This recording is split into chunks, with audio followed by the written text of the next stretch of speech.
Hello, everyone, and welcome to the webcast. My name is Christine Dorsey Davis. I'm the Executive Director of the Ohio Chapter of the American Planning Association, and I am your webcast moderator.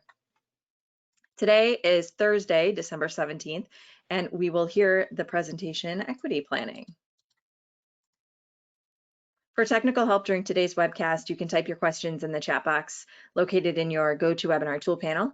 And for your content questions related to the presentation, again, just type those in the chat box in your GoToWebinar tool panel, and we will answer those at the end of the presentation during the Q&A. And just to help us out, if you can, please also put the name of the presenter that you would like to answer the question. It just helps when we're fielding all of the questions at the end during the Q&A. Coming up next on your list is our list of our sponsoring chapters and divisions for 2020. Thanks to all those participating sponsors for making these webcasts possible and free to members. Today we are sponsored by the Mid-Atlantic Planning Collaboration, which is a joint venture of the Maryland National Capital Area, Virginia and West Virginia chapters, along with the Maryland Department of Planning, Maryland Planning Commissioners Association, Rural Planning Caucus of Virginia, and West Virginia University's Land Use and Sustainable Development Law Clinic. The intent is to address topics that may be of interest to people involved in planning at all levels across multiple regions. And it has been a pleasure hosting this series of sessions. Today is the last one in the series, and we hope to have you all back again next year. This was a really great lineup, so thank you.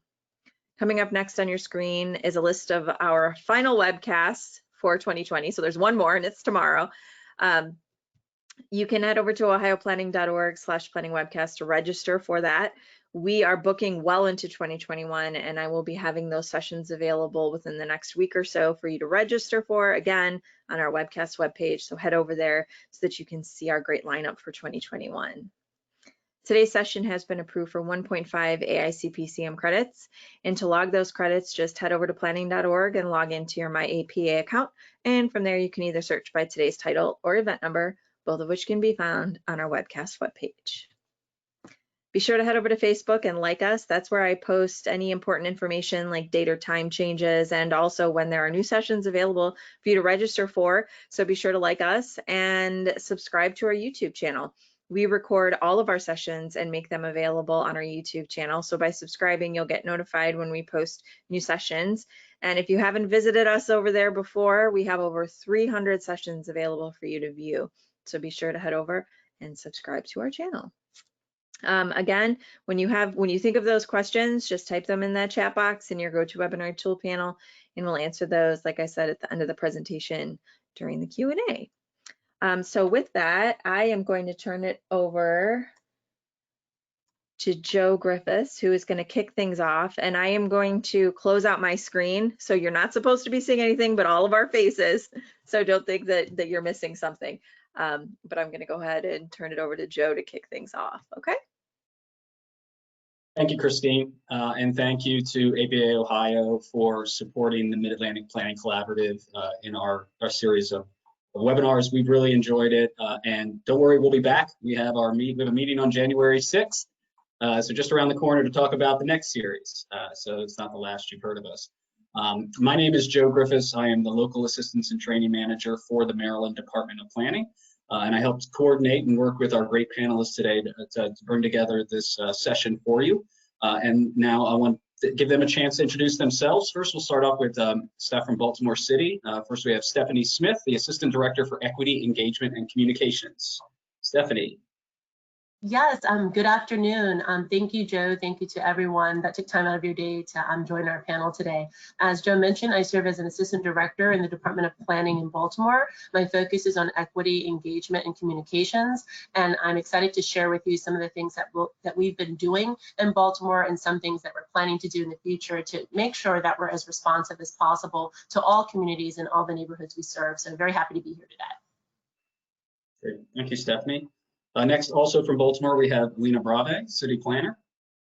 Hi, everyone. So I am part of Stephanie's small but mighty team, and we will be tag teaming a little bit today as we go through the presentation. Thank you, Lena. Now we'll move over to the Albemarle County. First, we have Siri Russell, Director of the county's Office of Equity and Inclusion. Thank you, and happy Thursday to everyone who's joining us. I'm just like my peers and colleagues here, also very excited to be with you guys today, coming from Albemarle County, Virginia, where we've really been working hard to really start living our mission more fully, and our mission being to enhance the well-being and quality of life of all of our residents. And one of the ways that we do that is through our planning exercises, and I'm really honored to be here today with Rachel Falkenstein to talk about that. Thank you, Siri. And yep, nice transition. The next one is Rachel Falkenstein, Planning Manager of Comprehensive Planning for Albemarle County. Good afternoon, everyone. As Siri said, I work closely with her office, but in a different department of Albemarle County in community development. And we work on our long-range planning documents that really think about the community's vision and quality of life well into the future. So I'm excited to be here with the panel and honored to get to work with Siri on some of this important work. Thank you, Rachel. And our last panelist from the Eastern Shore Land Conservancy is Darius Johnson, Communications Manager. Good afternoon, everybody. Like all my fellow panelists, I'm equally as honored to be here. I'm a native of the Eastern Shore. I'm from Kent County, Maryland, smallest county on the Eastern Shore. But one thing that I really do love about my job is it gives me a chance to serve the communities I grew up in. So I'm really looking forward to talking about that today and how we're just trying to make equity a fabric of who we are and the work we do. Well, thank you, Darius, and thank you to everybody on the panel. We hear from all of them today and their extensive expertise. Just give an overview how the session is going to flow. We're going to have an introduction, and then we're going to go around. They're going to be short presentations followed by a dialogue between the panelists themselves. And then we'll move on to the next. We'll do that for each presentation, and then again, we'll get to your questions at the end. So I'm honored to introduce the topic, but I'm going to keep this short because we want to get to the experts. So the historical legacy and enduring injustice of systemic racism in American societies are undeniable. The compounded and disproportionate impacts of COVID-19 and the political and economic oppression demonstrate how the decisions and actions of those in authority at all levels can deny communities of color equitable access to the benefits of citizenship. Recent protests and demands for justice around the country in response to the murders of American citizens have not uncovered anything new, but they have once again compelled the country to engage in sincere and open dialogue about persistent inequities around race. The planning profession is guilty of contributing to this legacy. Through unfair housing policies, the citing of environmentally damaging uses that threaten the health of our most vulnerable populations, exclusionary zoning, capital investment and disinvestment decisions, infrastructure development, and many others. Therefore, we as planners are similarly compelled to engage in a dialogue about equity. The panelists leading this session will explore how some communities and organizations in the Mid-Atlantic, as they introduce themselves, are proactively addressing this legacy and ensuring that equity is included in the planning process from community engagement through development review. For context, APA's Planning for Equity Guide defines equity as just and fair inclusion into a society in which all can participate, prosper, and reach their full potential, unlocking the promise of the nation by unleashing the promise in us all. Other planners and leaders in the field of equity may define it differently, particularly stressing the distinction between equality and equity. I would like to start by asking the panelists to define equity from their perspective or from the perspective of their organizations. And we'll start off with Baltimore City. Thank you so much. So we have an equity statement. As an agency, we also have a citywide equity definition. But before I go into both of those, I want to make it fundamentally clear that one of the mistakes that are often made, not only within planning or any other sector that's addressing concerns of equity, is sometimes the conflation of the terms equality and equity. And in many instances, when you divide up resources equally, you're only furthering and exacerbating existing inequities. So it's really about getting relief, support, and resources to the communities and the places that need it the most. But I will just briefly share the equity statement from our planning agency in Baltimore. And this was something that was developed with the entire agency staff. We looked at equity visioning statements from other cities across the country, and we worked together to land on this. An equitable Baltimore addresses the needs and aspirations of its diverse population and meaningfully engages residents through inclusive and collaborative processes to expand access to resources and power. Actually, it was power and resources. But I want to just emphasize that that last part, to expand access to power and resources, was of critical importance to our staff, because oftentimes engagement is usually at the most shallow stage of simply informing people that something is happening. And we wanted to make sure that our vision of an equitable Baltimore wasn't simply informing people about what was happening, but allowing them to eventually experience self-actualization around what they want as a community and have access to the power and resources to make that a reality. And Stephanie, I'm just interjecting. On your screen, you can see this. This was actually from a presentation that we had a couple days ago around equity, and it stuck with me, and I saved it, and I sent it out to probably 50 different people, because it really identifies, it really shows you visually the difference between equity and equality. So I just wanted to post that up there for everyone. Love it. Love the picture.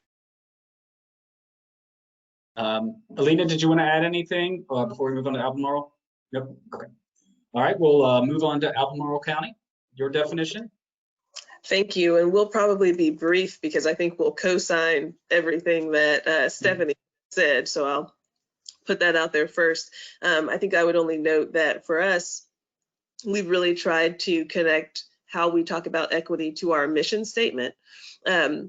So we really talk about equity as all community members having access to the community conditions and to the opportunities that are needed to experience optimal well-being and quality of life as defined by that community.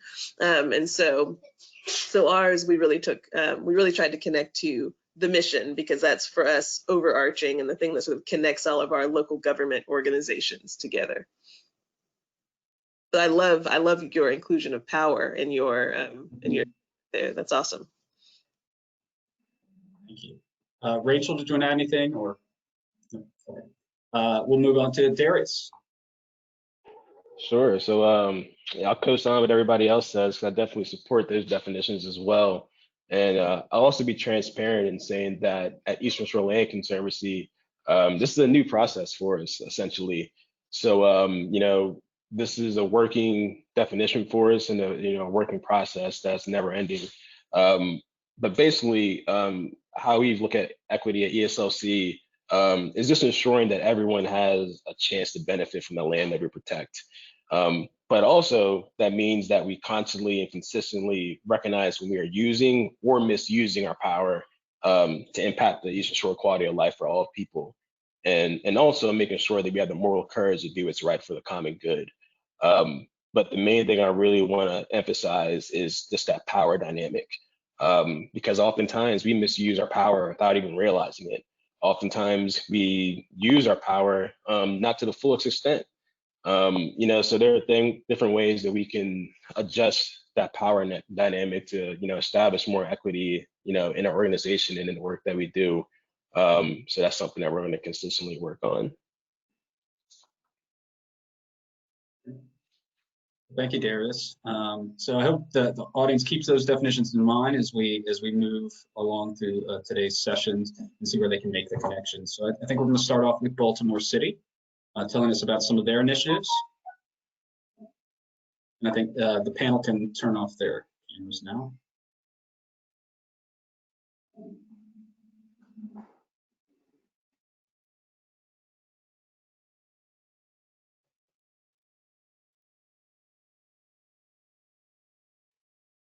Okay, great.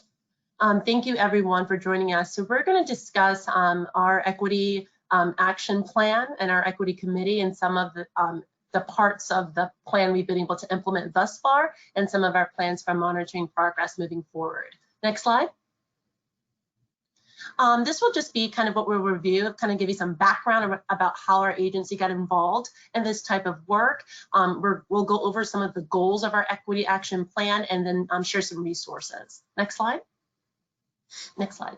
So yeah, so one of the things that we do, not only within our agency, but in our interactions with the public and through some of the projects that we are involved in with the public, is that we feel like it's very important as an agency for us to be fundamentally transparent about the decisions. I'm sorry, Alina, I think you're, yeah, there you go.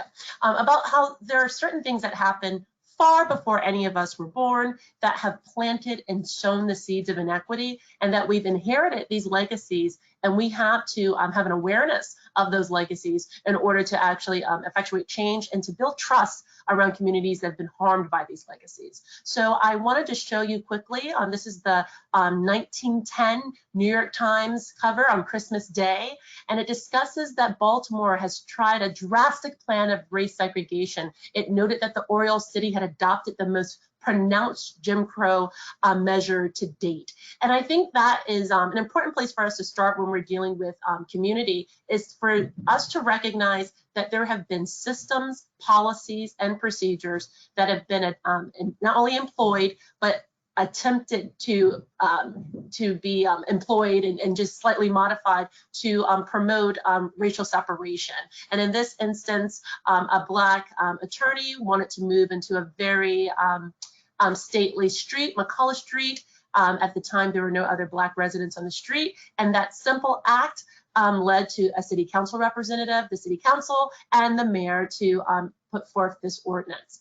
So ultimately, by 1917, that particular effort was found to be unconstitutional. However, there are certain other layers to efforts to separate people. So I bring your attention to the map, and this is the 1937 residential security map that oftentimes is referred to as the redlining map for Baltimore City. And when you look at the red portions of that map, which are largely, and this is a regional map, this shows Baltimore County and the surrounding counties, but the heart of the map is the city. Those red portions are East and West Baltimore, and these are some of the areas of our city that continue to have some of the most strained housing market realities, and also are, experiencing the related stressors of disinvestment as it pertains to social and political access. So though these are things that predate us, we've inherited their legacies. Next slide. So we actually launched our internal agency planning committee in early 2015. And what's interesting about this is that many of your participants may know that in the spring of 2015, just a bit after this, there was an uprising in Baltimore related to the death of Freddie Gray, a gentleman who was injured in the custody of the police and unfortunately lost his life thereafter. So, it's important for folks to know that we launched this before that, but the uprising and kind of what it laid bare only reinforced our commitment to addressing equity through our agency's policies and procedures. So we discussed, at that time, there's things we need to do to advocate, to ensure that leadership within the agency, we're definitely going to embrace some of these changes. We needed to foster a dialogue, not only for our staff, but we also need to figure out how some of those dialogues could also expand our ability to connect with the communities we serve and the other agencies we work with. And so we ultimately devised an action plan that identified priorities for us, and then we developed work groups related to those action plan priorities to really operationalize them and make them real. And I want to say that I am incredibly indebted to the staff at the Department of Planning for creating not only this committee and this action plan and the subsequent work groups, but it was because of this staff-driven effort that was given support by the past director that they asked that past leadership to hire someone at a senior level to implement the action plan. And I owe my very job to my colleagues for doing so. Next slide. So we utilize an equity lens as we do our work, and I know a lot of times people go, well, what is that? It's a term that we hear used frequently. And for us, an equity lens is a tool that's helping us to improve our planning, our decision making, and our resource allocation, because we do have a unique role within city government because we manage the capital planning process. and capital budget for the city. That resource allocation piece is where we come in there, and leading to more racially equitable policies and programs. Because we live in a city with a high rate of racial segregation, we really can track and map the allocation of power, resources, and other things in a way that might be very different depending where you represent.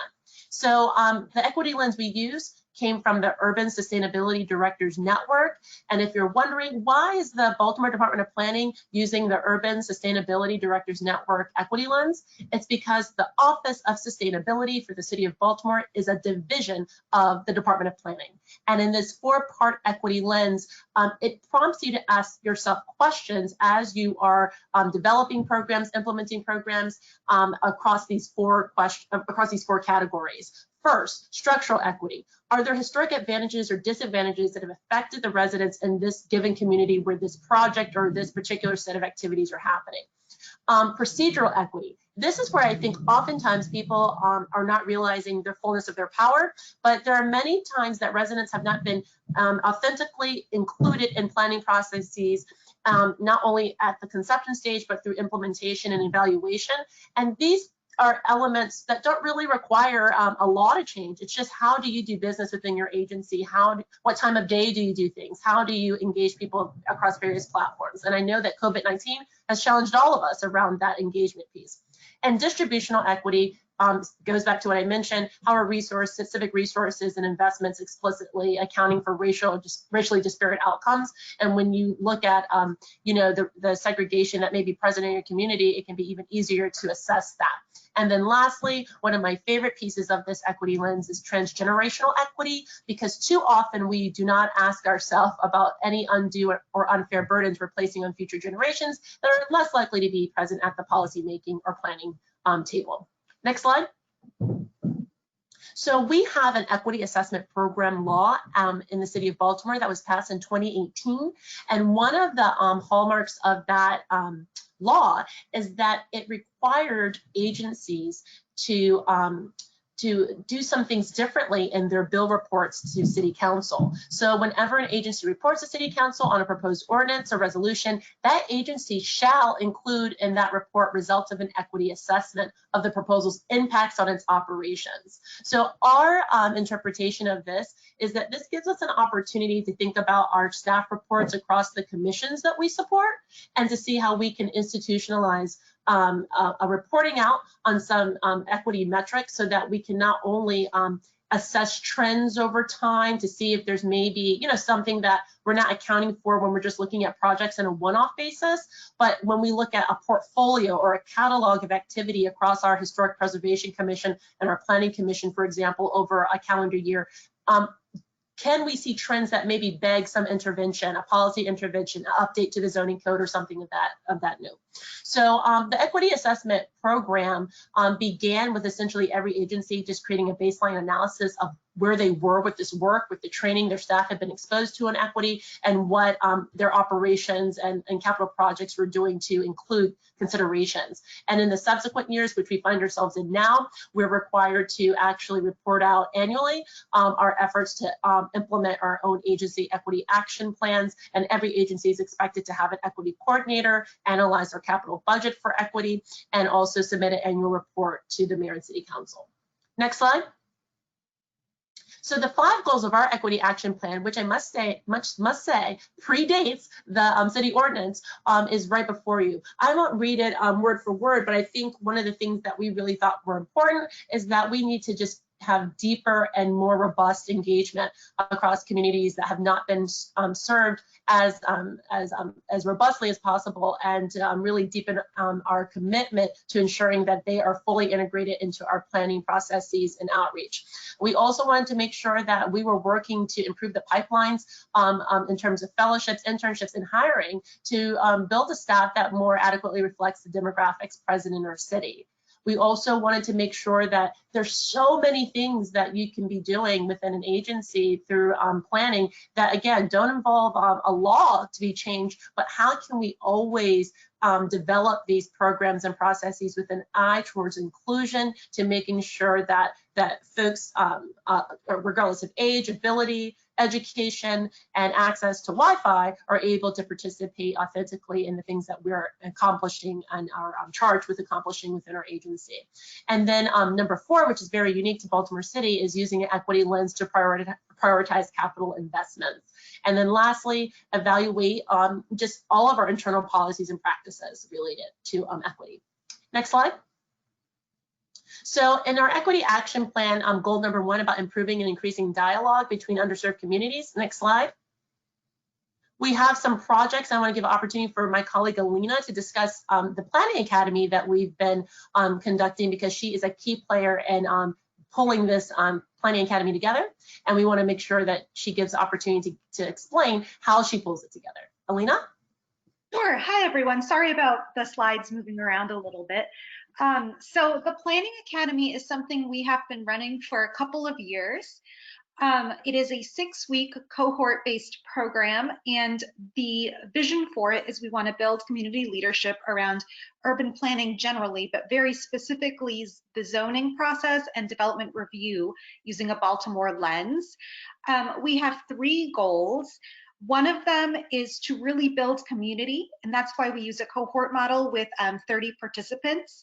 Another key goal is to connect advocates and neighborhood leadership to the resources that the city and our department offers. And one of the things we stress is we really want the participants to bring back the information they learn to their neighbors and to their community. And then the third goal is to truly empower residents to shape the future of their neighborhoods by being able to participate more actively in their community, as well as the processes internally happening in the city around development. This is a brief overview of our application process. We're actually currently recruiting.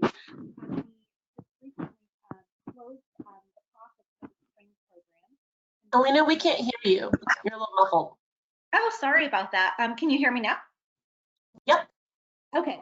So we are currently going to be reviewing 170 or so applications for the spring. And we basically, the application consists of 4 questions that are short essays. And then we provide what we would describe as kind of bonus points related to equity based on where an applicant is located in the city. Just very, very briefly, we've had 110 participants so far. We keep the cohort very small, 30 per group, in order to really stress that community building aspect. Initially, we held the sessions weekly for a couple of hours. We tried something a little bit different this fall because we did it virtually. So we broke it up thinking that people wouldn't want to sit with us for multiple hours in an evening on their computer. We had 2 sessions per week that were a little bit shorter. On the left is a breakdown of the demographics of our participants. They have largely reflected the city demographics. So as you can see on the bottom, we had about 77% of our participants so far were African American, compared to about 66% of the city residents. The age kind of is all over the map. So we have participants ranging from their early 20s through senior citizens. And then one thing where we are kind of uneven is we tend to get more female applicants and female participants. But we do track these numbers very carefully because we want to make sure that the participants reflect the demographics of the city of Baltimore.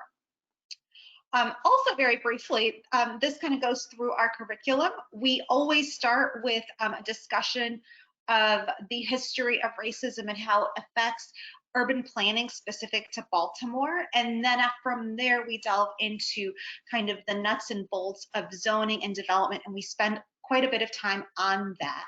So that's really the center of the program, that zoning piece. We have now been doing for a couple of sessions a site tour of different development sites around the city, where we bring in a developer and have them talk and take our group around. A unique aspect is we also look at the budget process, both internally, the capital city budget process that our department works on, as well as the city's operating budget. We talk a bit about equitable development. That was kind of a reaction to discussions related to gentrification and interests of the group.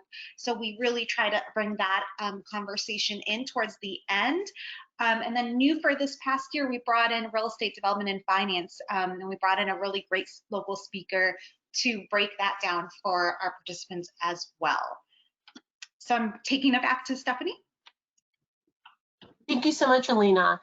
So we just want to discuss, you know, our next couple of goals, and really, you know, in the respective time, we're going to summarize and really focus on our capital budget efforts, as well as our staff report and equity. So next slide.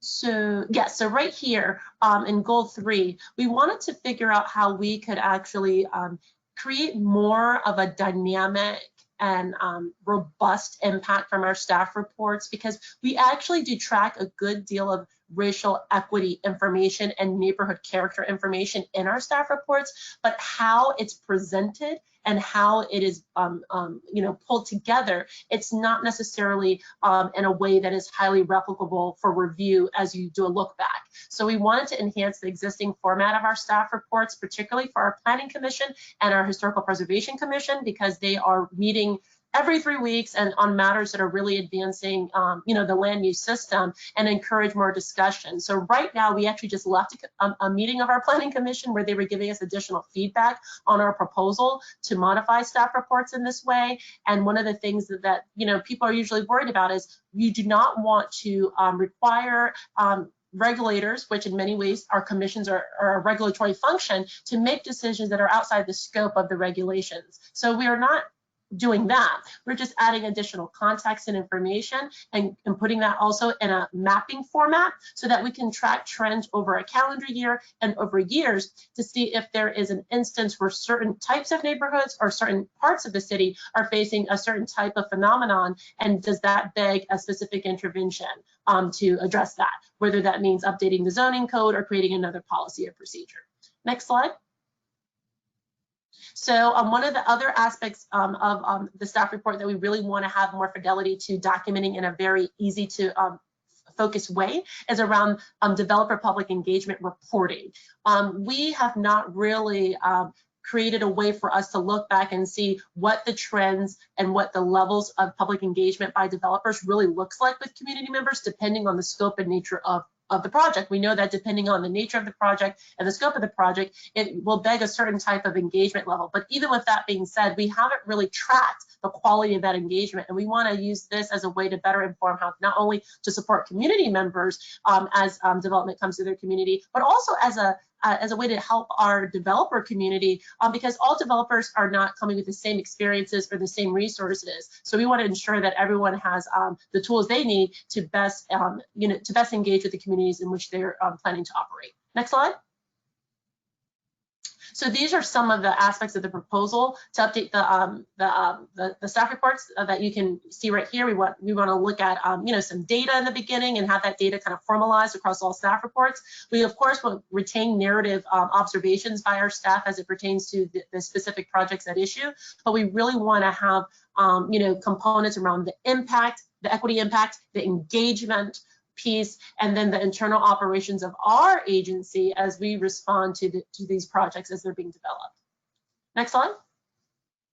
So then the last part, and I'll summarize here. You can go to the next slide, is around using the equity lens to prioritize our capital investments. The capital budget, as many of you know, is the improvement in long-term, physical infrastructure like roads, monuments, public buildings, parks, etc. So we actually initiated an equity analysis of our capital budget several years ago and looked at the distribution and look at the various equity indicators rather to understand who is likely benefiting from our capital improvements. And I think one of the things we realized is we needed more data. There were some folks that were requesting budget support for batch location data, saying a quadrant of the city needed funding, and that wasn't precise enough precise enough for us to map. So over the past 2 fiscal years, we've seen a great improvement in agencies giving us location data so that we can more adequately assess the impact of our capital investments. Next slide. So this is the latest analysis that was conducted in part by the University of Baltimore. So we looked at a 3-year average of our CIP allocations from fiscal year 14 to 16, and then also fiscal year 15 to 17. So we looked at the per capita spending and how that was allocated in neighborhoods within the highest percentage of Black or African American residents. And we noted it was only half of that which was allocated to areas with the lowest percentage of Black or African American residents. So, you know, there's a lot of reasons for this. Some of it could be based on the fact that investments in city buildings tend to be in certain parts of the city, and that may be in parts of the city that do not have the highest concentrations of Black residents. And there's some other things that we were looking at too. So we realized we needed to tease out and look at more neighborhood level investments too. Could you go to the next slide? So yeah, so when we looked at the neighborhood level, we saw, you know, using this heat map function, that there's some opportunities for us to better explain what we're investing in, but to also get more input from the community about what they would like to see investments in. One of the things we realized is that some of our investments, like in a bridge or in a park or even in a reservoir, those have regional or citywide benefits, and sometimes they can skew the amount of funding that appears to be going to a neighborhood that's not getting neighborhood level investments like that playground or that very specific investment. So these are some of the things that came out of our equity analysis. We realized that we needed to, one, get a better sense of the conditions of our buildings across our inventory across the city. So we were able to convince the Department of Finance in the midst of a pandemic to continue to fund a new position for someone that is just focused on asset management as it relates to this effort. So we're very pleased that the Department of Finance sees that there is cost savings in the future if we have a better sense of the quality of our inventory on the front end. We also have launched a preliminary review process where we're bringing together all the capital planners across all the agencies to evaluate and score using an equity rubric every proposed request for the capital budget. And we're doing this in conjunction with our mayor's office as well as representatives external to city government, because we really want to see if we can build forth a tool and equity rubric that would be really substantial and beneficial to us as we move forward with the capital planning process in the next fiscal year. So we've just launched that oversight panel, and they are currently assessing and scoring proposals as we speak. Next slide. So yeah, these are just some resources if you want to follow up, if you want to learn more about our planning academy, about our equity committee, or just about our CIP equity analysis. And I'll see if I can even drop those in the chat feature as well for folks. So thank you for your time, and sorry for going a little bit over. Thank you, Stephanie. If I get the panel to turn their cameras on and see if anybody has a question for Stephanie or feedback for Stephanie or Elena. Yeah, I have a question about the transgenerational equity. Just wondering if you could just dig into that a bit more, specifically as to how you get people to understand that concept and how important it is. I know that's something that at Eastern Shore Land Conservancy we could benefit from a lot, and we're trying to get folks to understand that generational impact. So would just love for you to unpack that a bit more. Absolutely, Darius. One of the things that I think is interesting about the piece you're talking about is that it's the one area where, quite frankly, even community groups are not doing any better than anchor institutions or government around including young people. It's one of the things I think we're unified in that kind of defect. So one of the things that we've been thinking about is the Planning Academy. We've always, as you saw with the age spread, we've always been trying to make sure that it wasn't just people over 50 or just people over 40. We wanted to make sure that we had younger adults even in the room. But we also wanted to launch this summer, but because of COVID, we had to recalibrate a youth planning academy, because they care about the cities and communities they live in, and they have great ideas already, but too often we discount them. We assume what they want. And one of the agencies that I think is at the forefront of maybe having this conversation is Park and Recs. Because a lot of times adults have an idea of what they think a young person would want to do in Park and Recs that is dated and is based on their childhood or maybe their adult children's childhood. So we're living in a time now where maybe a young person doesn't want to go to the rec and play badminton or necessarily even play basketball. They might actually want to do some e-gaming. They might want to do some, record, they might want to record music. They might want to do something tech-based, not necessarily sports-based. So I think that, certain agencies, because they have different types of customers in a certain way, their ears are a little more to the streets of what young people want from city government and city response. But I think that one of the tools to bringing young people into planning conversations that's really important is our schools. Because some people are never going to join a community association and some people are never going to have time for some of these other affiliations. But schools are hubs that bring together not only young people, but families that are sometimes not connected to these other things that we often over rely on to get a sense of what communities want. So we've been trying to do a lot of listening sessions and things with schools as partners, not only to hear from students, but also to hear from parents that might be too busy in other parts of their life to engage in some of the other types of groups we rely upon. I think that we also might want to consider bringing younger people onto our planning commissions. I know that we have an alum of our planning academy who is on our planning commission. He's not a child, he's probably in his early 30s, but that's still so much younger than oftentimes is courted for those opportunities. So I think we just have to kind of think outside of the box and also use social media. There's no reason why a city as small as Baltimore has a planning following on Facebook bigger than Chicago or bigger than Seattle. It's only because we've really invested in having a social media presence, and Instagram is your friend. We all work in something that's beautifying or improving the built environment. It's made for Instagram, and younger people are on Instagram. So I think there's a lot of low-hanging, low cost to free opportunities for us to be more visible in our work. Well, thank you, Stephanie, and thanks for the follow-up, Darius. I think we're going to transition to Albemarle now.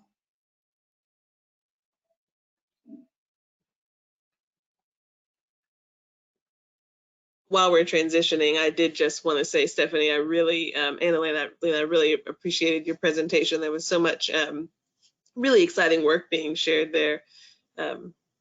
So I know I plan on asking some questions later that I didn't ask right here.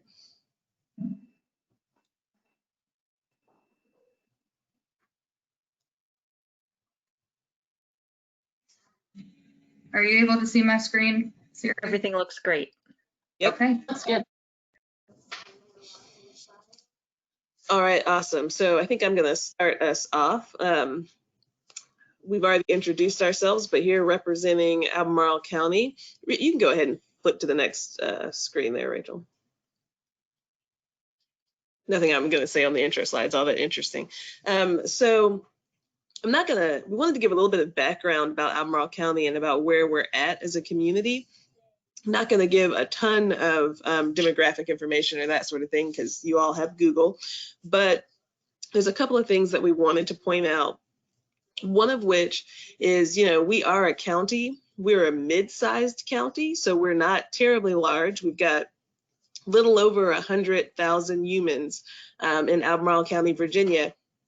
And I wanted to point that out because so often we see so much of the really exciting and really leading work around equity happening in cities. And so we really wanted to just spotlight that there are opportunities for those of us who work for counties to do that work as well. Another thing about Albemarle County is that we have a little over 700 square miles of land mass, but 94% of that is rural. And that's a point that I really wanted to drive home because, again, I find that sometimes the conversation around equity do end up centered on cities, and it can be hard to figure out, what work can a rural locality really be doing? And the answer to that, as Rachel is going to point out here shortly, is quite a bit. We've really had to work to embrace the interdependency between our urban and rural areas. We're almost 50-50 population in the ways that that's dispersed. And so it really creates some interesting challenges for us in Albemarle County that may be reproduced in other localities as well. The other thing that I point out about Albemarle County, Virginia, if you're not familiar with us, is that we are really steeped in history. I know that isn't necessarily unique, but it is worth noting that we have multiple World Heritage sites within Albemarle County, including 2 presidential homes. And so there's a really, I think, in some ways, unique attachment to the land and to a particular identity or history that we've grown comfortable with retelling and claiming, that sometimes runs counter to our goals and intentions around equity and inclusion. The last thing that I'll say about Albemarle County, Virginia, is that we are on our growing edge. Darius mentioned earlier being new to the work. I would say we're new too, and we're right up on the edge of comfortable growth, right? You're at the point where it's like almost a little bit painful. I would say that's where we are right now. And so what Rachel will be sharing during the rest of this presentation is really about how we're living within that growing edge and trying to push ourselves further as a local government institution and as a community towards really embracing and fully living our mission that's really service to all of our community in an equitable fashion. So I'll shut up now and let Rachel get to the main event. Thank you, Siri. That was a great way of describing kind of where we are with this work on our growing edge. We are a little bit past starting out, and we're not quite as formalized as you saw with Baltimore City. We're kind of somewhere in between. But I wanted to share with you all how we've started and how we've gone about this work so far, because I do think it's helpful to think about where you can start.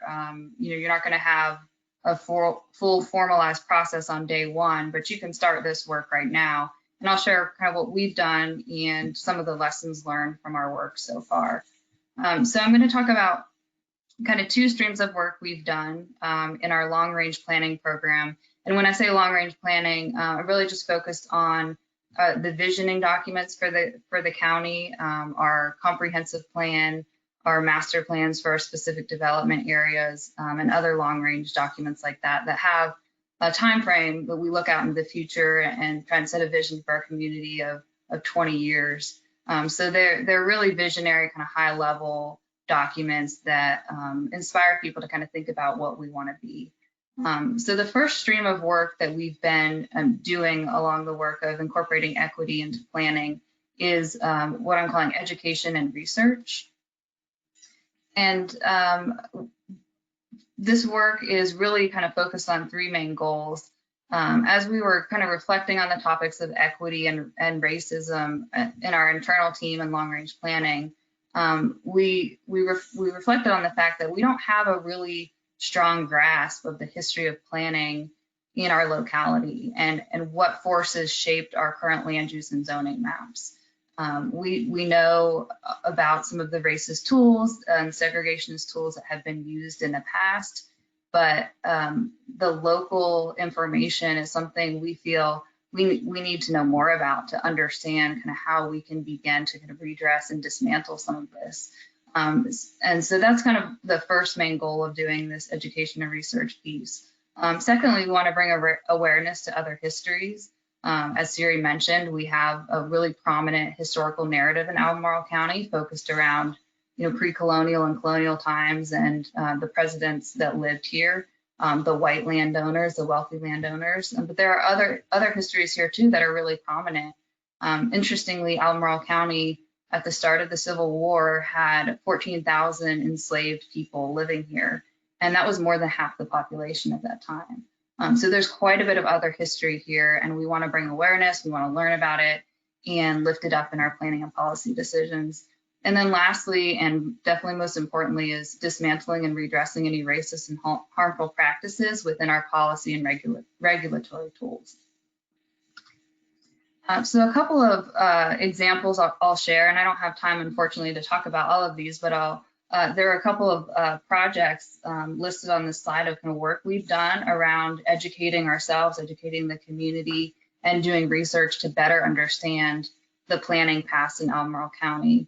The first 2 bullets are focused on kind of planning designations and historical designations we have within the county, and doing research about why were these designations chosen for these particular sites and not others.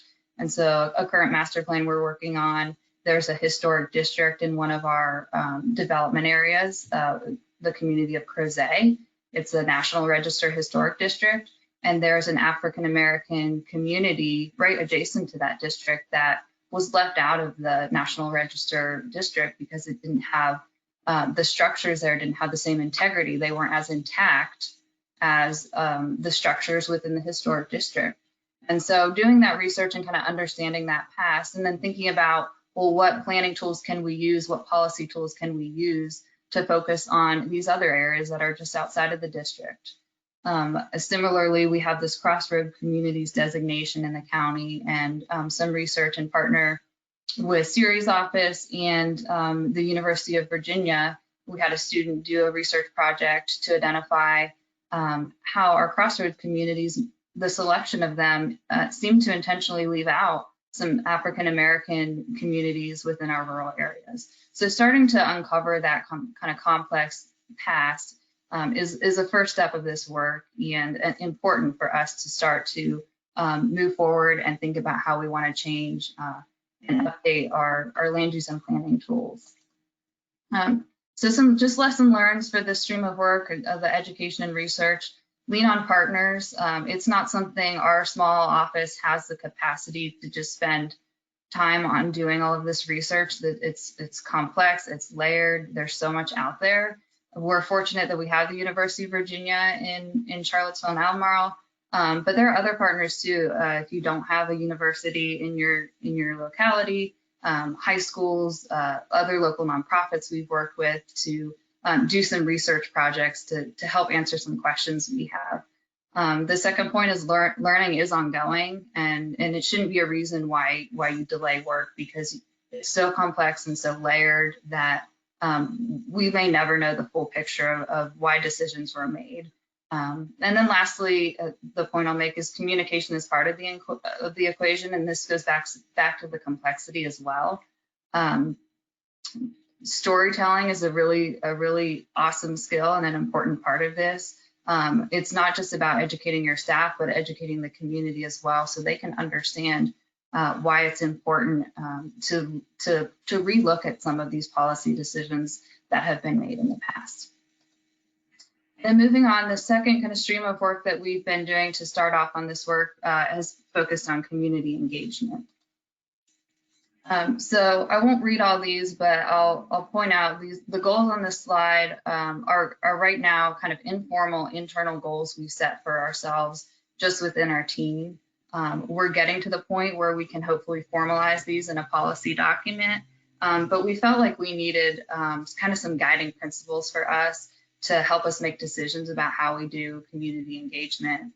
And so we use this framework and hope of having more equitable processes and accessible processes for members of the community to engage in our work.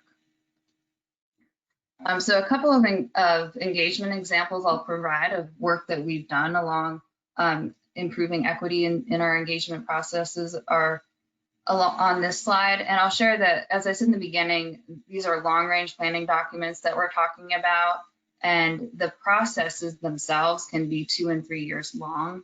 And so I have two kind of slides I'll share on this topic. The first one is about planning projects that were currently underway. So when we started this work, we had several projects that were currently underway, and we didn't really want to wait to get started. And so we just kind of figured we'll start doing some things on these projects that are midstream to see what we can do to improve engagement, improve equity within our engagement processes. So just a couple of things we did were similar to actually Baltimore, but not quite as robust, is an educational tool where we developed a game for people to try and understand how land use and zoning work together in our locality.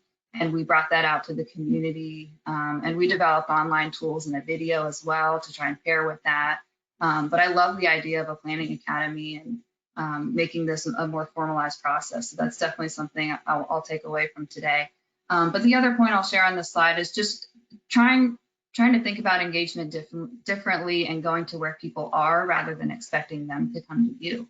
So we've identified different group meetings where we asked if we could come out and just have a few minutes to talk to them about a project we were working on, look for community events that are already happening that you can show up at.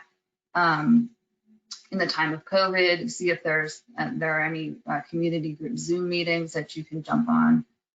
Those are things we've done that we've been able to increase our outreach and increase the variety of people that we've been able to reach and improve our hopefully equitable outcomes from these processes. And then secondly, those are the projects that we're currently underway. We have 2 projects we're about to kick off in January where we really wanted to be more formal with how we incorporate equity into our engagement process. So we're working with Siri's office to pilot a new tool that her team has developed called an equity impact assessment. And that's just a series of steps we go through to make sure that each step along the way of our planning process, we're thinking about equity. So we're getting started with that. And as part of piloting that tool, we've identified a couple of things we're going to do to incorporate equity in our engagement. The first is about recruiting membership and using demographic data to do so that our the people who are on our advisory committees and are kind of making recommendations and advising on projects represent the community that that we are looking at with our long-range project. In addition to that, we're providing a stipend for participation because we acknowledge that not everyone can just volunteer time to come out and engage in these projects. So we are going to pay people for their time so that those who are lower income can make it work and still participate. And then lastly, just being more intentional about, when we do a focus group or a listening session, that we work with underrepresented communities in doing that. And then just wrapping up here, some lessons learned on this early work we've done. A need to be intentional and devote time to bringing new voices to the process. Just hosting a different kind of meeting is not going to solve everything and make your processes 100% equitable. You might reach a couple new people we found, but getting the representation that matches the demographics of the locality, it requires more intentional work and more time. Secondly, actively recruiting and paying people for their time. That's something that I just spoke about. We haven't done it yet on a process, but I think we're finding that people aren't able to dedicate the amount of time they really need to get into a stand-up project because they're just too busy or can't afford to volunteer time. So doing that will hopefully make it more of a formal process and more likely to have better participation. Another point I'll share is that there can be mistrust. Not surprisingly, so the same institutions who have perpetuated racist policies in the past are coming out to some of these communities and asking for them to participate, give their time. They don't believe sometimes that we really mean what we say when we come out. And so a demonstrated commitment to this work is what we've heard from some communities that they need in order to meaningfully participate. So that's something that we've, especially with Siri's work, have been trying to kind of formalize this work, get our decision makers on board so people can see that we really mean it when we say we want to hear from you. We want to improve quality of life for your community. And then I recognize that this last point is a little bit of a contradiction to my first one, but you also have to start from where you are. You can't wait until you have, all the pieces in place and perfectly well set up to start this work. It's important, start from where you are and continue to learn along the way. We have so much still to learn. We have so much more still that we can do, but you've got to start somewhere and see what you can do to start today. So lastly, I'll just share our contact information. If you have any questions about what we shared today, please feel free to reach out and stay in touch. And thank you so much for your time today. And I think now I'm going to turn it back over to our panel.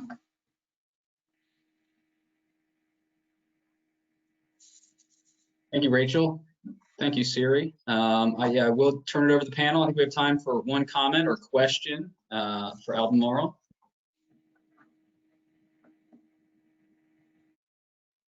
I have one if nobody else does, but I want to give it to the panel. No? Okay, well, my question, and you kind of left us with this point, Rachel, but you also mentioned earlier, this idea of learning is ongoing. What would you say to a jurisdiction or any organization that is concerned that an equity initiative may fail or have unintended consequences, and therefore they may be hesitant to implement them? Well, how would you counter that or respond to that? Or anybody on the panel?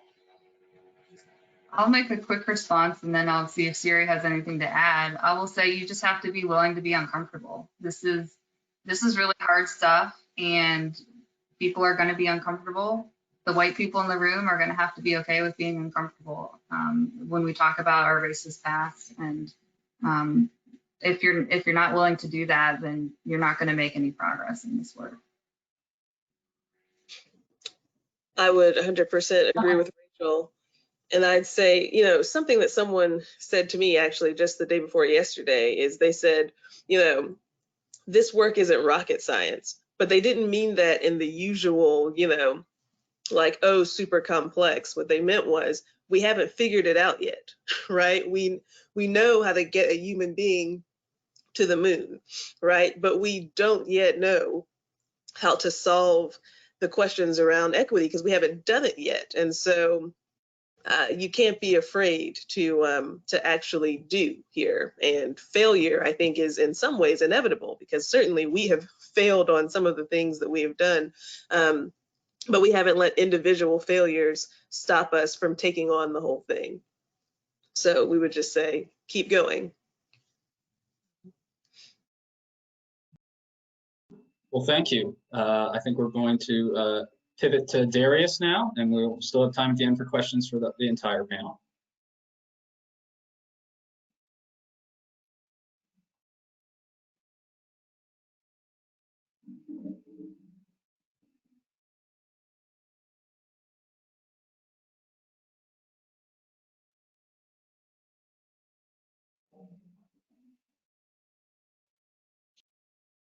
Okay. So good afternoon again, everybody. My name is Darius Johnson. I'm the communications manager for Eastern Shore Land Conservancy. And I just want to reiterate again, you know, for us at ESLC, this is really essentially a new process for us. We've always valued equity, but we haven't really taken some, you know, tangible, you know, forward-thinking, long-term steps towards making it a part of the fabric of who we are. So today, what I'm going to do is just talk a little bit about, you know, how we're approaching this within our organization and what some of our plans are. And then I also just want to state that I really appreciate being a part of this panel here today because I feel like with where we are at ESLC in this process, it's really valuable for me to be in this panel with other organizations who are at different stages. So like my colleagues on this panel, you know, I hope that on ESLC can be on the track that they are, you know, in the next year and in the years to come. So again, I really do appreciate that. So I know we don't have a ton of time left today. We want to have some time for a discussion at the end. So I'm going to try and go through mine pretty quickly.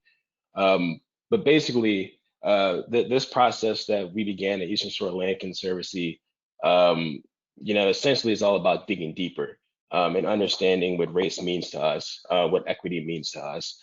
And so that's what you see here on this title slide, digging deeper, creating pathways to diversity, equity, inclusion, and justice and conservation. So that's the phrase that's been guiding us this past year. So I just want to take a moment just to start about, you know, who we are.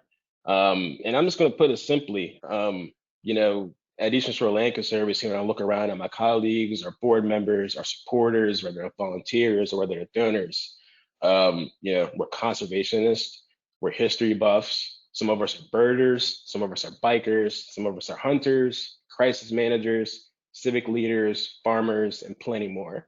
And as I say here in this last line, we are the Eastern Shore. You know, we feel that the way that we live our individual lifestyles is a representation of just the greater Eastern Shore lifestyle.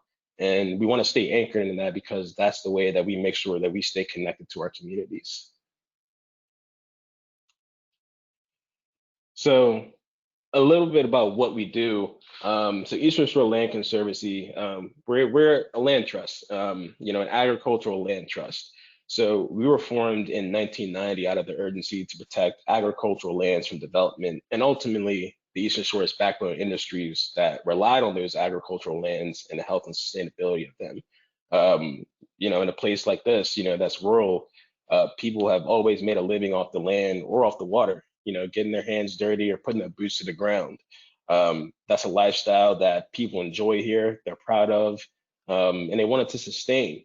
So we take pride in being a nonprofit that, you know, strives to maintain that heritage and to empower those backbone industries, ultimately focusing on the prime agricultural lands that, you know, encompass this entire region. So our mission is to preserve and sustain the vibrant communities of Maryland's Eastern Shore and the lands and waters that connect them. And we work across lands, towns, and people in constant pursuit of our mission. So I just wanted to throw a little visual in here. This is the property that we protected in Dorchester County. I love it because you get a nice mix of the agricultural farmland, you get a nice view of, you know, forest and the changing season. And then, you know, also a tributary that likely flows into the Choptank River down there in Dorchester. This is what we protect. This is what it's all about. And we ultimately want to make sure that people understand the value of protecting this land and what it means to the entire landscape. So when I mention the entire landscape, just to frame it for you in a better context, we work across 6 counties on the Eastern Shore. So we work in Cecil County, Kent County, Queen Anne's County, Talbot County, Caroline County, and Dorchester County. Now, as I mentioned, the Eastern Shore, you know, the lifestyle, the way of living, it's pretty, you know, cookie cutter, you know, from county to county. You know, people in East County tend to make a living off the land. That's their primary means of getting by. But each county is unique in its own way. So for an organization like us, it's important for us to recognize those factors from county to county, their unique demographics, unique industries, you know, anything that, you know, differentiates each of them so we can work within these counties and with their people to be successful in achieving our mission. But really over these past few years, we've definitely recognized a need to broaden our reach and broaden our scope. So we're actually seeking to form some statewide partnerships across the Delmarva Peninsula to advance and accelerate landscape level conservation through an initiative called Delmarva Oasis. So just to put it into some more context for you, we've protected 65,000 acres of land across the Eastern Shore since 1990, which is about 24% of the entire Delmarva Peninsula. And if you look to the right, we have a map that shows protected lands by state. And I believe this map is from either 2018 or 2009, so somewhat current. But basically with Delmarva Oasis and this initiative, you know, we're trying to protect 50% of the peninsula by 2030. And as you look at this map, you can see where some of the gaps in land protection are. And what we recognize is that we need to align our conservation goals with the conservation goals of our neighboring states to close some of these gaps, whether it's going to create opportunities for recreation across state lines or whether it's for migratory hubs and corridors for wildlife, or, you know, wherever else that may be. But at the end of the day, to put it simply, it's a rising tide lifts all boats kind of mentality. You know, let's work with our partners to all achieve our collective missions and protect our quality of life here in the peninsula. So just to give a quick recap before I dive into, you know, what we're doing with equity, how we work, we focus on land preservation and stewardship. leveraging conservation easements and best management practices to protect land in perpetuity and to enhance the conservation values of the land we protect. We also focus on town vibrancy. So we work directly with our municipalities, supporting them in planning and zoning, or food access, or creating recreation and public access opportunities. We also focus on coastal resilience. One thing that we say is that the Eastern Shore is the third most vulnerable region to the impacts of climate change, specifically sea level rise, behind Louisiana and Florida.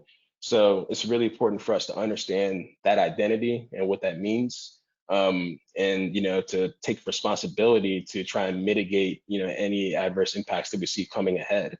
So we work with those same counties that we serve to help them with hazard mitigation plans, or any local and state government engagement around climate change and coastal resilience. And we also partner with regional universities on climate change research. And finally, we have an outdoor education program that's integrated with the regional school system, just to ensure that the next generation of kids, they understand the importance of being stewards of the Chesapeake Bay watershed, and just the abundance of opportunities that are out there within this field of work. So we went through our definitions earlier, all our panelists. So this is the definition for equity that I shared. Equity to ESLC is ensuring that everyone has a chance to benefit from the land we protect. It means constantly and consistently recognizing when we are using or misusing our power to impact the Eastern Shore quality of life for all people, and having the moral courage to do what's right for the common good. So understanding this, we recognize to achieve equity, we must dig deeper. So basically over these next few slides, I'm gonna just go into what digging deeper has looked like for us over the past year. So let's get on that. So this is a rough timeline of some of the things that we focus on over this past year as it pertains to equity. A lot of this really kicked off with the death of George Floyd, and just from some conversations internally about what that meant to us. So we actually released a statement of our own about racism and conservation. So we released that in April.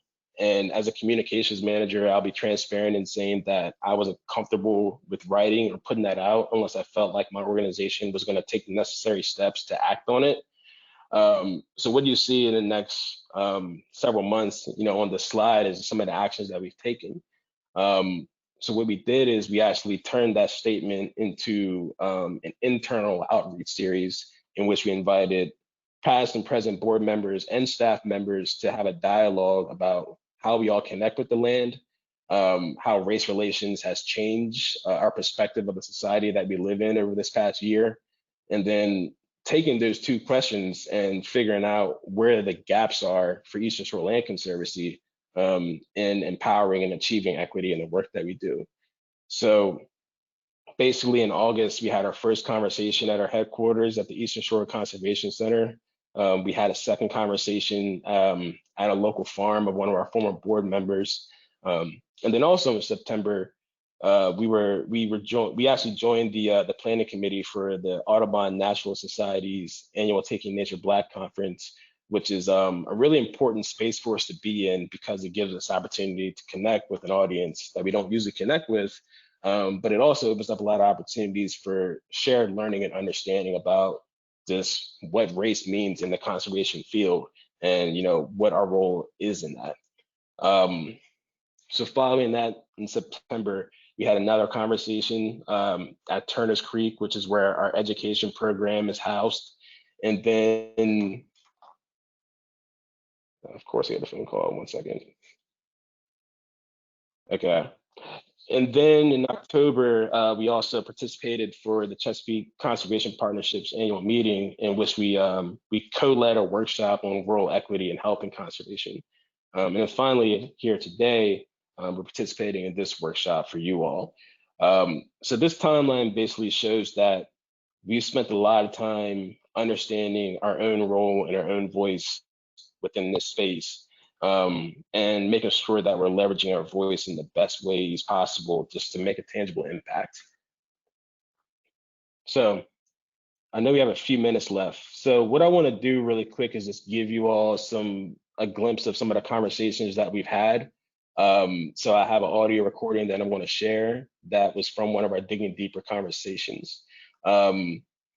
So what I'm going to suggest is that you just take a few minutes to take advantage of the time and space to reflect on what happens in this, what's discussed in this conversation, but also just what our panelists have shared today. I think it'll be good fodder for discussion later on. I have a lot of questions, but it's good to be here to see so many influential people. And it makes me feel good to know that we're trying to do something for the Eastern Shore, because we are in dire need for a lot of help. And I hope we can come together and do something great. Thank you very much. So when it comes to the equity standpoint, I'm just going to put it straight out there, just in numbers.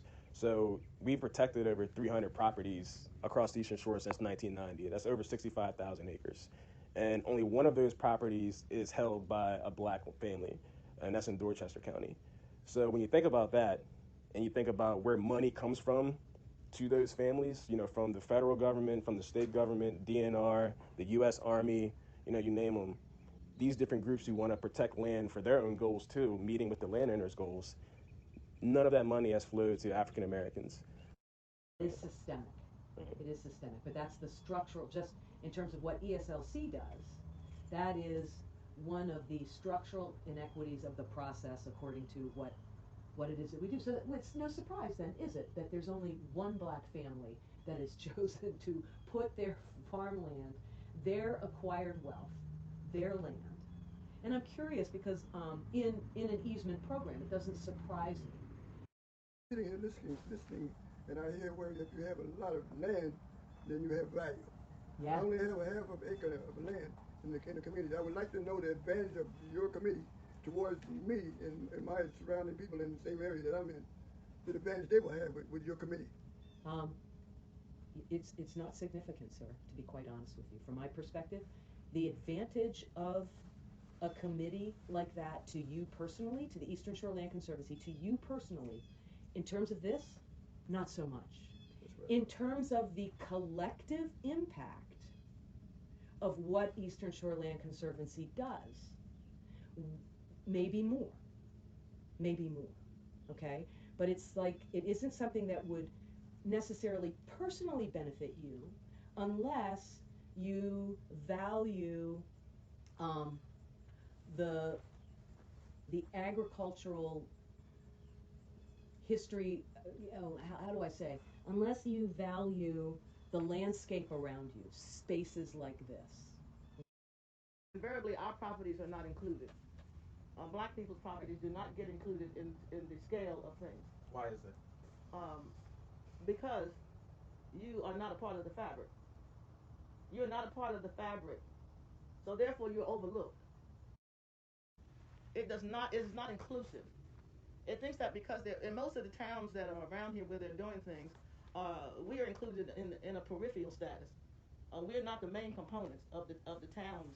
I don't say cities. We don't really have any cities over here. We have big towns, little towns. And when it comes to farmland, there's never discussions with descendants of enslaved Africans about how we can partake in the growth processes. Not to come and take land under eminent domain. That's not working. But to be a part of the fabric, because you're not included, and so when things get done, you're not asked. And you don't know anything about it until you see something going up. You say, what is that?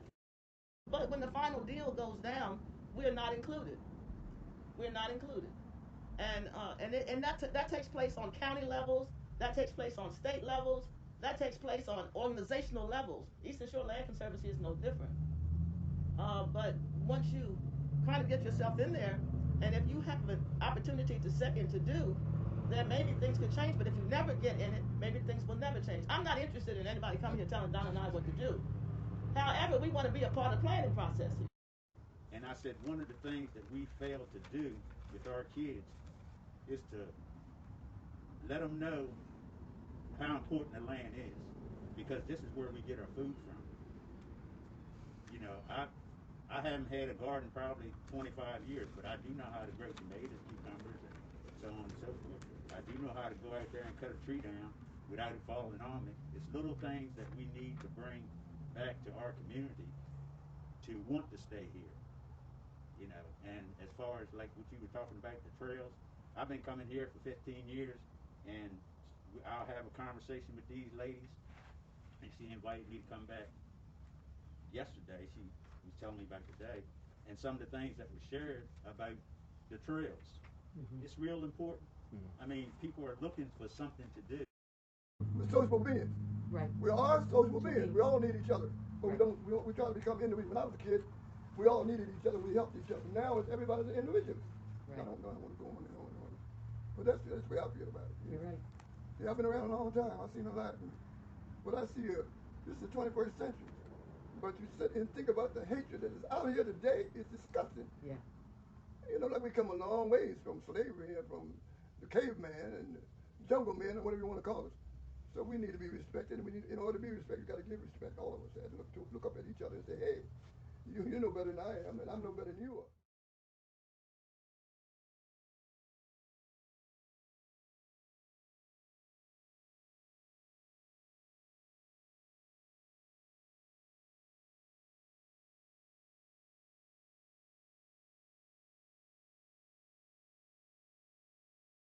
Thank you, Darius. Sorry, go ahead. No worries, no worries. So just to wrap it up really quick, as you all can hear from that, we have a lot of reckoning and more understanding and listening to do at Eastern Shore Land Conservancy. So that's how we intend to move forward, continuing to do some deep active listening in the community. Hopefully that can give us, the right tools and mechanisms that we can put in place to ensure that this sustains and that equity stays top of mind for us, but then also our partners throughout the region. So that's going to be really important for us. And I know we only have a few minutes, left. So these are my final takeaways. Skim over this while you have a chance. But the main thing I want to say is just be real, find joy in being a student of the culture. And then also anchor yourself in the communities, in the grassroots as you aim to influence policies, budgets across states, municipalities, and organizations at the high level.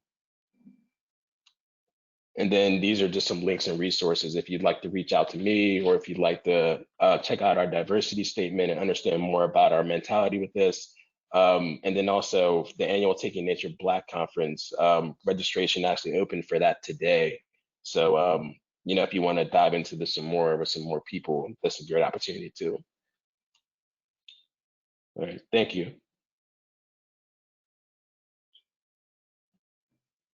Thank you, Darius. And I encourage the rest of the panelists to turn on their cameras and see if anybody has a specific question or feedback for Darius before I'll read off the general questions we've received.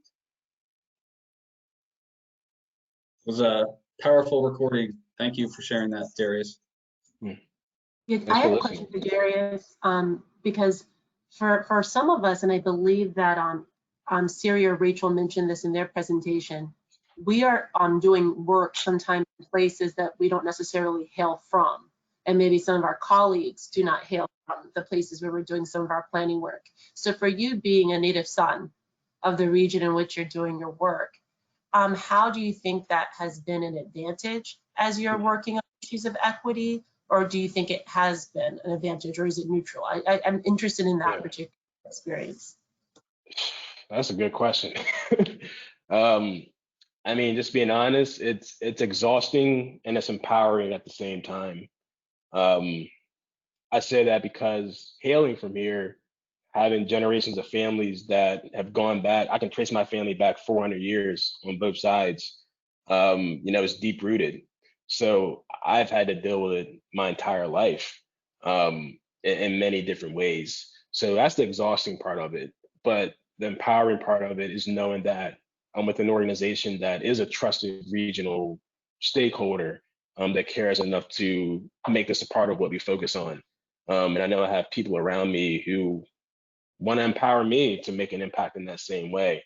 So I don't know, it's one of those things where it's, it kind of feels like a responsibility to myself, but then also just others. When I have kids, they're going to go run across these same fields and do the same woods that I did, frequent the same communities and places that I did. So I want to make sure that they feel good about being here too. So that's the empowering part. But I appreciate that question. First time somebody's asked me that. All right. Well, I know we're running out of time. I'm not gonna be able to get to all the questions. We might run a little past 2:30 for those who can stay. So we have a number of questions in the question box.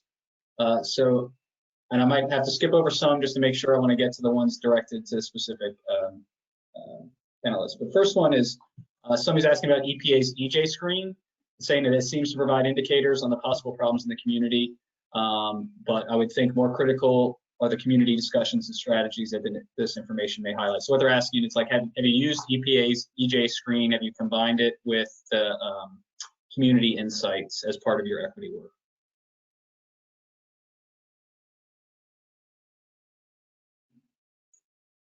I mean, I will say that I agree. I've reviewed the EJ screen. They make updates regularly, and it does have a lot of public health and environmental indicators that probably align really well with those areas that are most affected by inequitable decisions of the past. Another resource to consider. Here's one for Alina. Why are people in the Planning Academy predominantly female?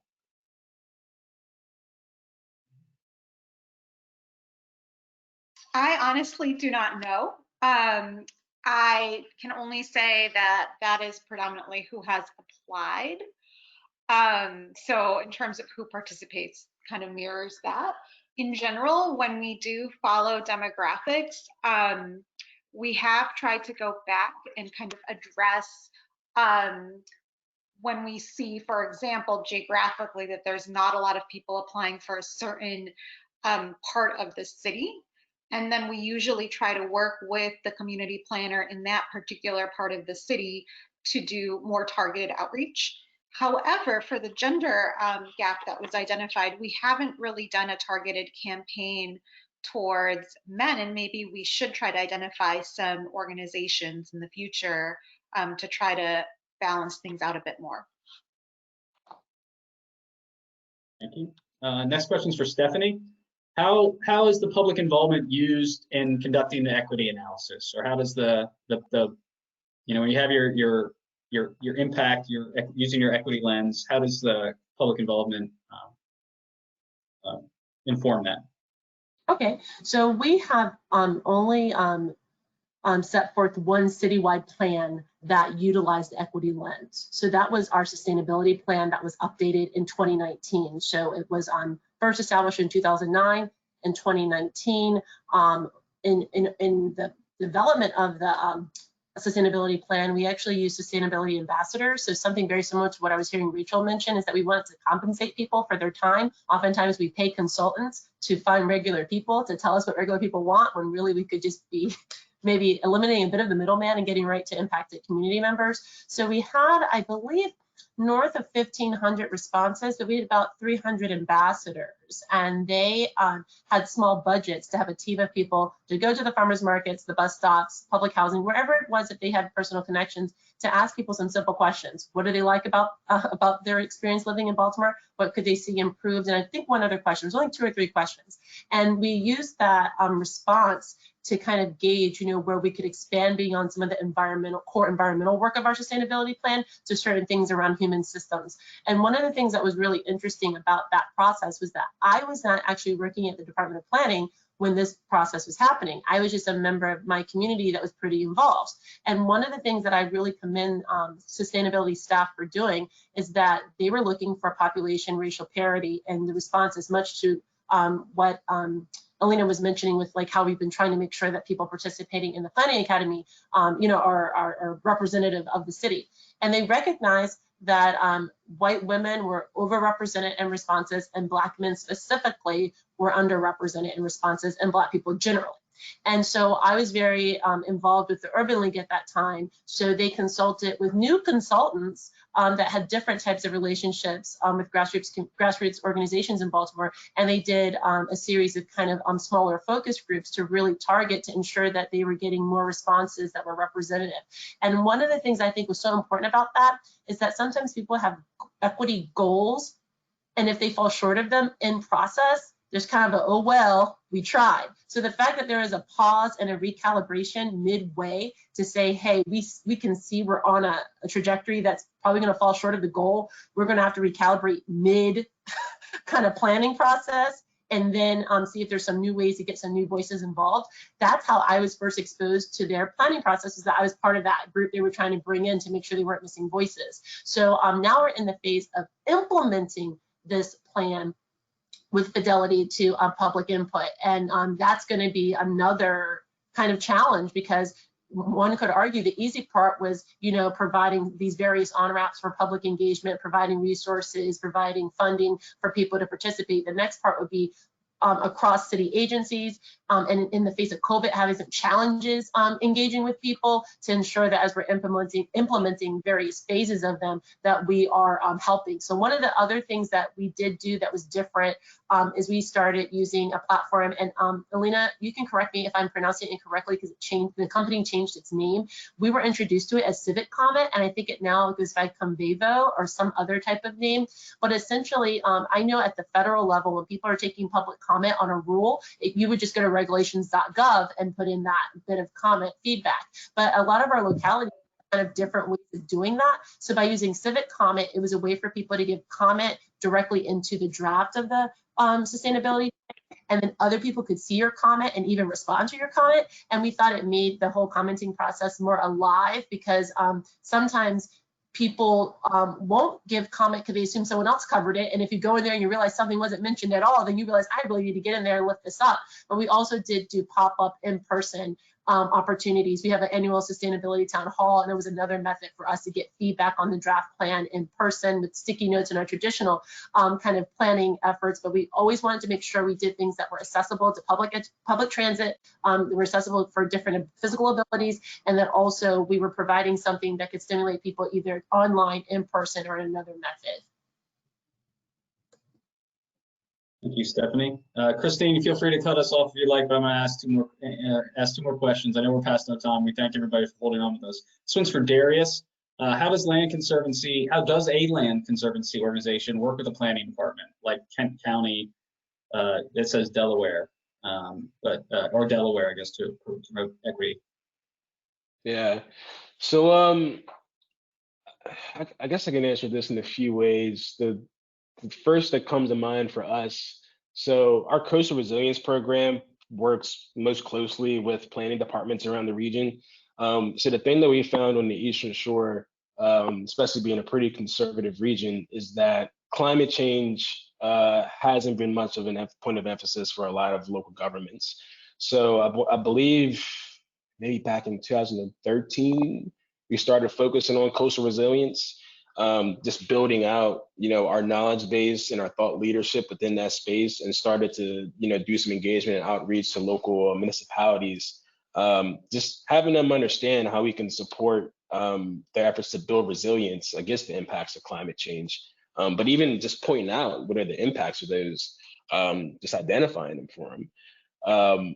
So that really led us along a path of working with a lot of counties to develop some of these hazard mitigation plans, or more specific plans, to where they could, come up with some solutions to the specific climate change impacts they're seeing within their counties or within their towns. And then that eventually led to us forming the Eastern Shore Climate Adaptation Partnership. That's a quarterly facilitation group that consists of planners around the region from each county. So we get together, we share knowledge, we pool together funding for additional research. We haven't got to many implementation projects yet, but that's something that we're working on as we continue to build that engagement. But that program probably works most directly with planners. The next program in mind is our towns program, which focuses on, as I mentioned, planning, zoning, food access, creating recreational opportunities and public access opportunities. So we have a couple projects around the region now. We're trying to build out some trails. So obviously that does fit in with comprehensive plans for each county or within the town's plans. So we got to stay, closely connect with them to make sure that, things are aligned every step of the way. Then from a land protection perspective, Eastern Shore counties are pretty good with understanding their agricultural value that they have, in their surrounding landscape. So if you look through any of those plans, I mean, there's plenty in there about agricultural land protection. So it's one of those things where we really don't have to engage local planners that much on the land protection side, because it's already ingrained in the DNA of what each of those offices do and enforce on a regular basis. But I will say that a lot of counties are currently going through rezoning processes. So we've started to reinsert our voice back into the conversation from a land protection perspective, just to make sure that the rezoning process is cognizant of the land protection needs that the community sees for the future, but also that we see as a need for the future as well. So I guess the kind of wrap it up and give you a short answer, just maintaining communication with them, and maintaining an understanding of what problems and challenges and opportunities that they have within those each of those offices. All right, I'm gonna combine two questions, and we'll please keep this short, but they're kind of more in the line of resources or specific like logistical suggestions. One is about any insight for small localities that are interested in doing an action plan or incorporating equity into staff reports who haven't done it before.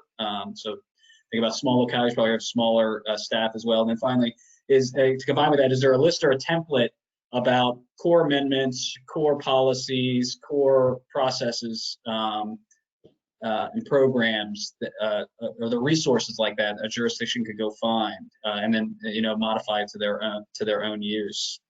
So those are kind of, I'm trying to combine those. So if anybody has real quick answers, suggestions for resources, go at it. I personally, and other folks please pop in here, I honestly think your best resource is other localities who are doing the work. I've found folks to be really generous with their time and with whatever sort of materials or processes that they've developed, because there isn't like an easy 1, 2, 3, and so much depends on the context of your organization and sort of the things that you're working with and what kind of resource you have available.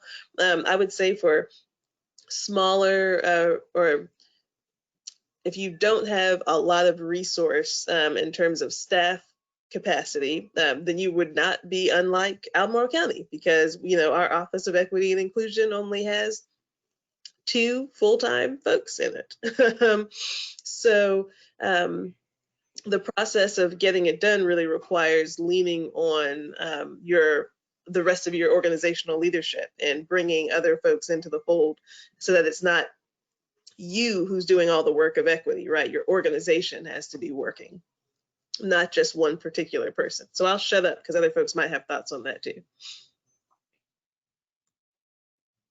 I think a lot of the work that we're doing is so emerging. There's not a lot necessarily that we can always look to. I know that as a city, we're a part of GARE, which is an organization that helps localities that are thinking about equity issues just more broadly, not just within the context of planning. So there's some good resources there. Policy Link has some really good resources across different size communities, so not just for the big cities, but also medium and smaller localities that might be worth looking into. I also think that, something to just kind of like remember with this work, and I just wanted to say this because it was really on something that Rachel said about people not wanting to be uncomfortable. And I wanted to say something then, but I held back, but then Darius said something, so I feel like I have to say it. He is already, and me and a lot of other people, I'm uncomfortable outside of my 9 to 5 because I'm living within a system of racial, just within a structurally racist framework. So this is my life. I don't get to clock out of my concern. So we're asking our colleagues to hold space for whatever level of discomfort is necessary for them to be professionally competent. And I think that's the framing we have to do around equity. It's not a plus. It's not some extra stuff. It's not like a superlative. Literally, equity work is about professional competence. It's just like we all expect you to be able to use the Microsoft suite it's going to be eventually a point of just being competent. Are you able to address these issues? So I just wanted to say that, because I know that I've been asked as recently as a few weeks ago by someone in city government, just to be quite frank, about, could you recommend like an equity trainer that will make sure no one in my office really feels bad about anything? And I'm like, so you really don't want equity training? It's really what you're basically saying to me. But that's kind of, a reality, is that people feel like there's going to be a shortcut to short-circuiting literally hundreds of years of baked-in policy that doesn't necessarily announce itself as racist or inequitable. It was just designed without even considering other people's humanity. So I just felt like I needed to lift that up. Yeah, and I just want to co-sign all of that first off. I really, really do. Because I think, what you said about people wanting a shortcut, it gets away from the essence of what this all is all about in the first place. It's about treating somebody right. It's about having a relationship with somebody who has noticeable or maybe unnoticeable differences from you, and accepting and acknowledging those. So I go back to some of the points that I had to kind of skip through at the end of my presentation, but at the end of the day, just be real. Be real with yourself. Who you are at the core of your identity, figure that out, and then go and learn something else about somebody else who doesn't look like you or didn't come up like you, and figure out where the common ground is, and then work from there. I think that's the main thing that we can do to try and make an impact, outside of any plans or anything like that. Just be real with who you are. Thank you, Darius. I think Christine showed up, so I think she's well, I want to thank Christine for guiding us through this and being letting us have a little extra time. Thanks. Absolutely, and frankly, I would love to go on, because this feels good. This session just feels good. But there's a lot of questions that are still unanswered. So I think what I'm going to suggest, actually, if it's okay with all of our panelists, I'm going to send everyone the questions so that hopefully you can follow up with those folks that didn't get their questions answered, because there's still some really, really great ones. Just a couple things to wrap up with. We are recording the session. It will be available on our YouTube channel soon. Just kind of search Planning Webcast Series and we'll pop up. And we'll also have a PDF copy of this entire slide deck available on our webcast webpage, ohioplanning.org/planningwebcast. So thanks to everyone for joining us. Thanks to this awesome panel. This was really great. I appreciate all of you and all of your words and just being real. And this is obviously a very important topic, and we hope to have you all back soon. Thanks everyone for joining us, and stay safe, and we will talk next time. Thanks everybody. Happy holidays. See you, everybody. Happy holidays.